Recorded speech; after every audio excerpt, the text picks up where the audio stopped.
আমার ত্রিপুরার বন্ধুরা, বিশেষ ব্যস্ততার মাঝখানেও আপনাদের মাঝখানে যেহেতু জরুরি মনে করলাম কয়েকটা কথা বলতে এলাম। আর বিভিন্ন এক্সিট পোলেরও আপনাদের মন থেকে এক্সিট করানোর জন্য আমি এলাম কয়েক মিনিটের জন্য, বেশিক্ষণ কথা বলতে পারবো না। প্রথম কথা হচ্ছে, এই এক্সিট পোল গুলোকে পাত্তা দেবেন না। এরা আগাম টাকা নিয়েছে এই মিডিয়াগুলো, এটা রাহুল কানওয়ালের চ্যানেলই হোক, যে কোনো ন্যাশনাল চ্যানেলই হোক, ওরা অগ্রিম বিজেপি থেকে টাকা নিয়েছে এক্সিট পোল গুলো ওদের ফেভারে করার জন্য। এক্সিট পোল বিজেপির ফেভারে করার একটাই মানে হলো, বিজেপির যে মনমরা যে গ্রাউন্ড লেভেলের যে ফোর্সটা আছে, ওদের যে পার্টি ওয়ার্কার আছে, ওদের মনোবল তাজা করে যাতে পোল কাউন্টিং এর দিন যাতে পোল রিগিং ওই কাউন্টিং হলে যাতে অনেক কিছু করতে পারে। তো বিজেপির আগাম টাকা দেওয়া ছিল, টাকা দেওয়া কন্ট্রাক্ট করা আছে অ্যাকচুয়ালি। রাহুল কানওয়াল না শুধু, যতগুলো অনেক ন্যাশনাল মিডিয়া দেখবেন, ওরা সাংবাদিকতার নামে কলঙ্ক। They are shame for democracy, they are shame for journalism profession. এদের কাজই হচ্ছে আগাম টাকা নিয়ে এরকম ভাবে মানুষের ভুল এরকম তথ্য দিয়ে মানুষকে বিভ্রান্ত করা। আপনারা খুব ভালো করে জানেন পশ্চিমবঙ্গ এবং হিমাচল প্রদেশের এক্সিট পোল কি ছিল। এই রাহুল কানওয়াল আর এই ন্যাশনাল মিডিয়া হিমাচল প্রদেশ আর পশ্চিমবঙ্গের এক্সিট পোলে কি দেখিয়েছিল? যে বিজেপি জিততে যাচ্ছে, তাই না? আপনারা জানেন বিজেপি কটা সিট পেয়েছে দুটো স্টেটে, আর হিমাচলের ইলেকশন তো মাত্র 2 মাস আগে হলো। তাই আজকে ন্যাশনাল মিডিয়ার এই পোষা কুকুর, বা আমি বলবো যে বিক্রি হওয়া সাংবাদিকতার ভেগধারী কুকুরদের ভাষণগুলো বিশ্বাস করবেন না। আপনারা প্রতারিত হবেন না, কারণ ওরা হিমাচল প্রদেশের পোলে গত 2 মাস আগে যা এক্সিট পোলে বলেছিল কিছুই মেলেনি। পশ্চিমবঙ্গে ওরা ওই করেছে। ওরা টাকা খেয়ে বসে আছে, ওদের মধ্যে কোথায় সাংবাদিকতা, কোথায় কি মানুষকে বিভ্রান্ত করা, তাই না? তাই এই সুবেশধারী, এই ভদ্রবেশধারী ন্যাশনাল মিডিয়ার পোষা কুকুরদের কথাবার্তা বিশ্বাস করবেন না। কারণ হচ্ছে ত্রিপুরাতে যেটা হতে যাচ্ছে এটা আপনারা 2 তারিখ দেখতে পাবেন। আমি লাইভে অল্প সময়ের জন্য এসেছি।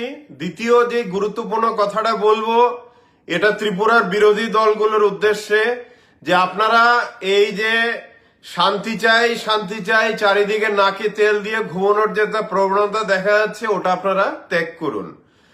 ত্রিপুরাতে বিজেপি যে শেষ চেষ্টাটা করতে যাচ্ছে পোল রিগিং এর, এটা হলো, আপনারা জানেন ত্রিপুরাতে 21টা বোধহয় পোলিং স্টেশন আছে। এক একটা পোলিং স্টেশনে খুব সম্ভবত পোল কাউন্টিং এর জন্য 14টা করে টেবিল থাকে, 14 টেবিল থাকে, এবং প্রত্যেকটা টেবিলের জন্য আমি যতটুকু জানি একজন পোলিং অফিসার থাকে। তো বিজেপি কি করেছে, কি করতে যাচ্ছে 2 তারিখ আমি বলে দিচ্ছি। অপোজিশন পার্টিরা আপনারা জিনিসটাকে সিরিয়াসলি নেন, কারণ আপনাদের দেখে মনে হচ্ছে যে ইলেকশন কমিশন আর ভেতরে খুব সুন্দরভাবে ইলেকশন কমপ্লিট হতে যাচ্ছে, এরকম না। বিজেপি একদিকে যেমন ন্যাশনাল মিডিয়াকে কিনে এখন থেকেই ড্রাম বাজাচ্ছে জিতে গেছে ত্রিপুরা ইলেকশন, এবং ইলেকশনের দিন ওরা যেটা করতে যাচ্ছে ওটা আপনাদের আমি বলে দিচ্ছি ওরা কি করতে যাচ্ছে। পোলিং স্টেশন যে আছে 21 পোলিং স্টেশনের মধ্যে এক একটার মধ্যে 14টা করে থাকবে, 14টা কি 15টা থাকে পোলিং যে কাউন্টিং বুথ, যে থাকে কাউন্টিং টেবিল না কি বলে ওটাকে থাকে। ওটার ইনচার্জ থাকে গভর্নমেন্টের অফিসার থাকে, এক একটা এরকম পোলিং স্টেশনের ভিতরে অনেকগুলো গভর্নমেন্টের অফিসার থাকবে, এবং ওখানে প্রত্যেকটা পার্টির পোলিং এজেন্ট গুলো থাকবে। তো বিজেপি কি করতে যাচ্ছে 2 তারিখ, অলরেডি টাকা পয়সা দেওয়া হয়েছে এবং ওই রকম অফিসারও সিলেক্ট করা হয়েছে 21টা পোলিং বুথের জন্য, পোলিং স্টেশনের জন্য। আপনারা বুঝতেই পারবেন না কিভাবে কারচুপি করবে ওদিন। ওরা কি করবে, ধরুন একটা ইভিএম এ 1400 ভোটার ভোট দিয়েছে একটা ইভিএম এর মধ্যে, ঠিক আছে? ইভিএমটা এবার ওই একটা পোলিং স্টেশনের 14টা বা 15টা টেবিলের ভিতরে, একটা টেবিলের ভিতরে ওটা রাখা হলো। আমি যে আপনাদের এই কথাগুলো বলছি, এটা ত্রিপুরা ইলেকশন কমিশনের একজন আইএএস আমার বন্ধুর সাথে কিছুক্ষণ আগে কথা হলো।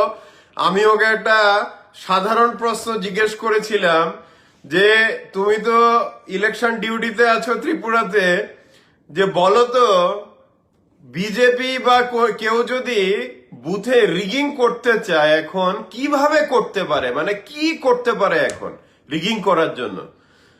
তো এই অফিসার, অফকোর্স আমি নাম তো বলতে পারি না আমার বন্ধুদের, এদের চাকরি বাকরি নিয়ে টান পড়বে, কিন্তু উনিও ত্রিপুরাতে ডিউটিতে আছেন ইলেকশনের।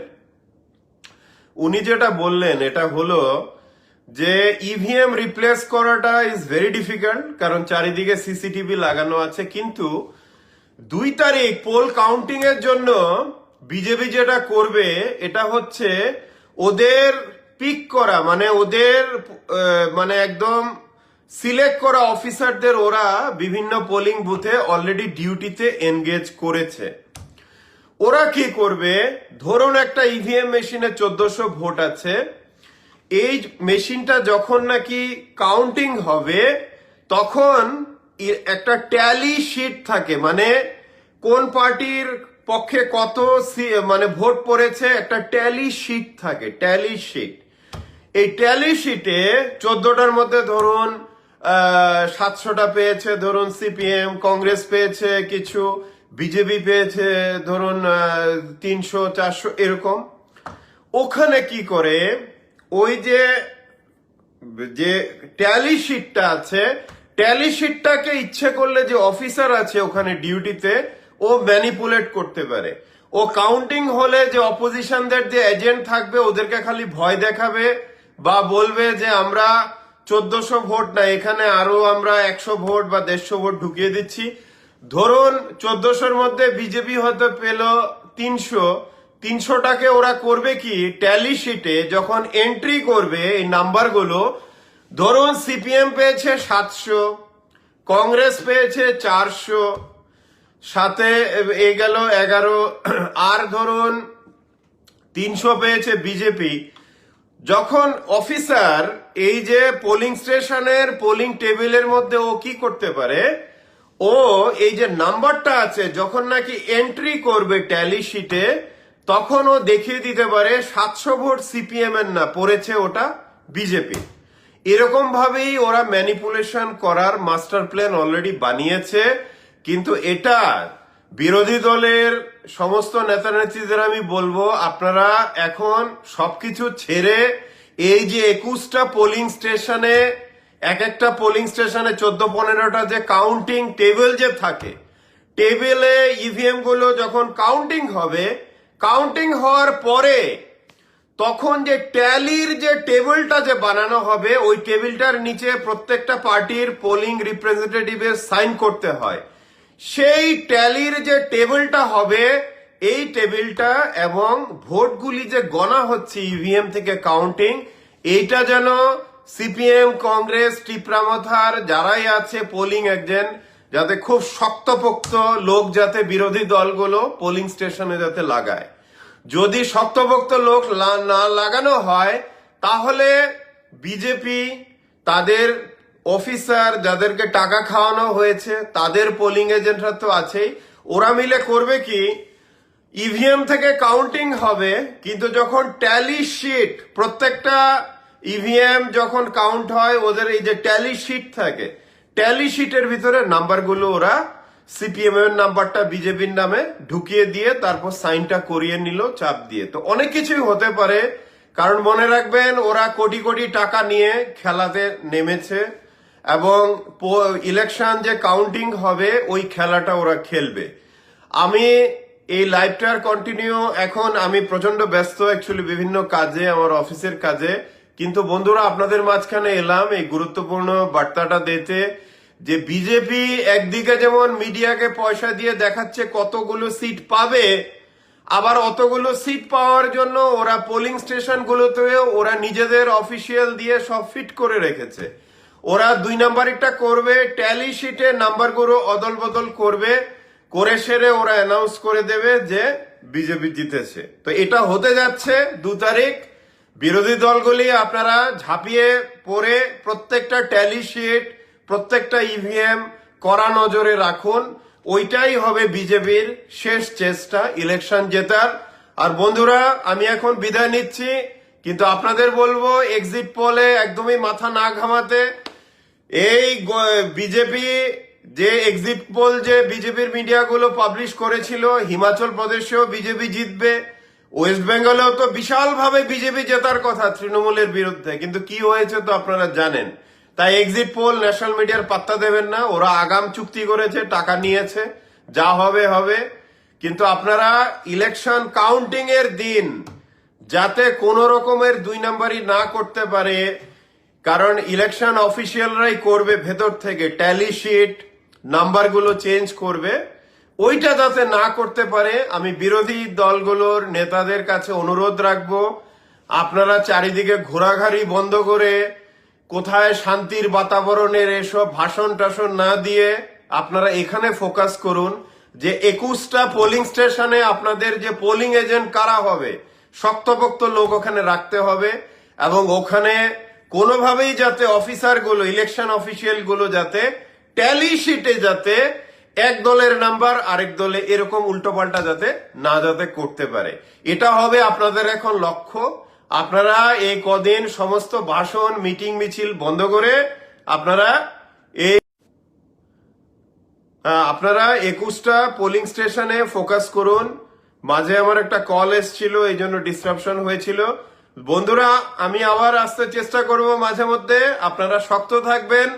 আপনাদের আমি বলে দিলাম বিজেপি শেষ চেষ্টাটা কিভাবে করতে যাচ্ছে পোলিং এর দিন, ওইটা আপনারা সবাই মিলে রুখবেন।